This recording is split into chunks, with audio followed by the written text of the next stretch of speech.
All right, we're back for the closing session of day one of the Responsive Nonprofit Summit. What a day. Wow. What inspiration. The heart was out there. So many brilliant minds, so many brilliant people. What a day. We thank everyone from the sponsors to the speakers to you as attendees. Every time we saw one of those hearts light up a screen, it inspired us a little bit more. So thank you. The cause is beautiful. Let's go around the team and say, hey, what was one thing that stood out in day one? We'll start with you, Kelly, and then we'll get to John, Becky, and then back to Brian. Sounds great. I mean, I was leading a lot of the more technology-driven sessions today, and I love technology, but what I really like the most is seeing the screen light up, like Burke was saying, of like people having those light bulb moments. And we were having it's more than a technology session this morning, just like seeing people ask and be like, oh, like that's something I had never thought of before, or like, how do we address this with our own organization? And seeing those like virtual light bulb moments go off is really impactful and just kind of amazing that the things that we believe in and that we're talking about and that are ingrained in our culture and the products that we produce here are really resonating with people all around the country. It's really momentous. That's great. I love that. That's great. What about you?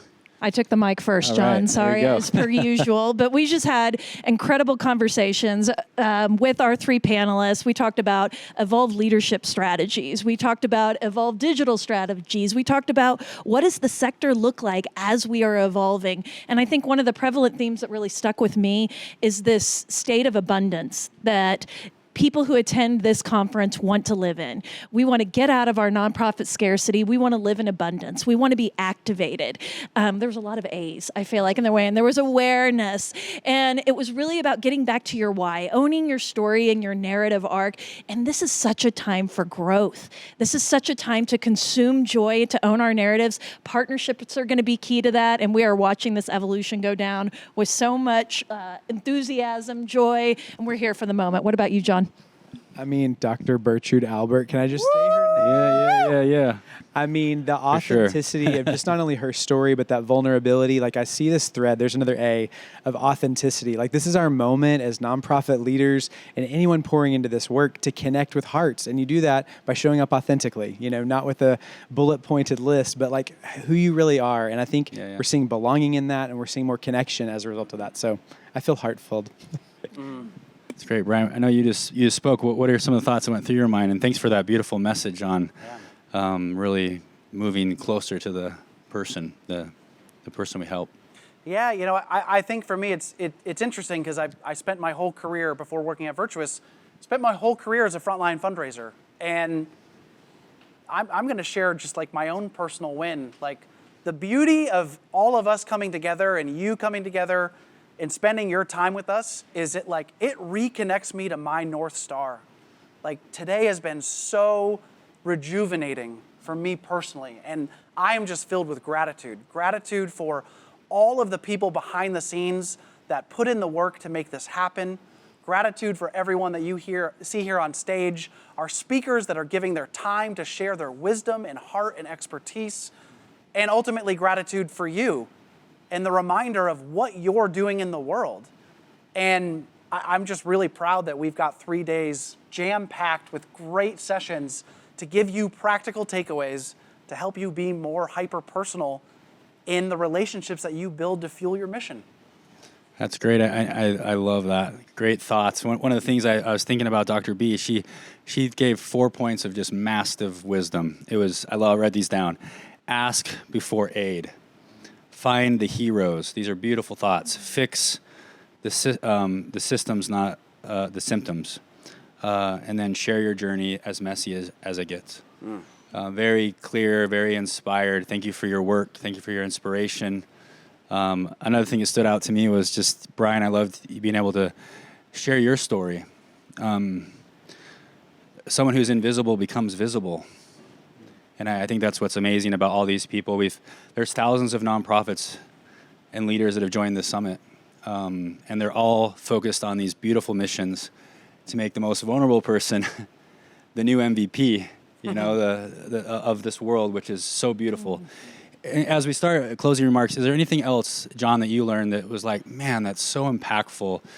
Where did you find your inspiration today? I know you shared a little bit. Is there anything else that stands out? mean, so on our conversation stage, we got to bring back people who've been on the podcast. And I think I said this tongue in cheek, but I meant it. It's like each person, like, really does change our worldview, you know? And I think if you go in with curiosity, and I heard that of like how to be an evolved leader is to be a curious person. An evolved person is learning all the time. And I feel that in my own life of just like sitting down and really being open to hearing is like where it's at, you know? I think when we think we've got it figured out is when we don't. And that was true in Dr. B's personal story, but just in my own personal life. And so I just was reminded of that today, to stay curious. And it's fun. Like, it keeps us young, right? I'm 40 now, so I have to try to stay young somehow. And you have 2 sets of twins, so that's going to keep you young as well. So I think mine would be finding our joy, remembering our joy. We all got into this work for a reason. We've stayed in this work for a reason.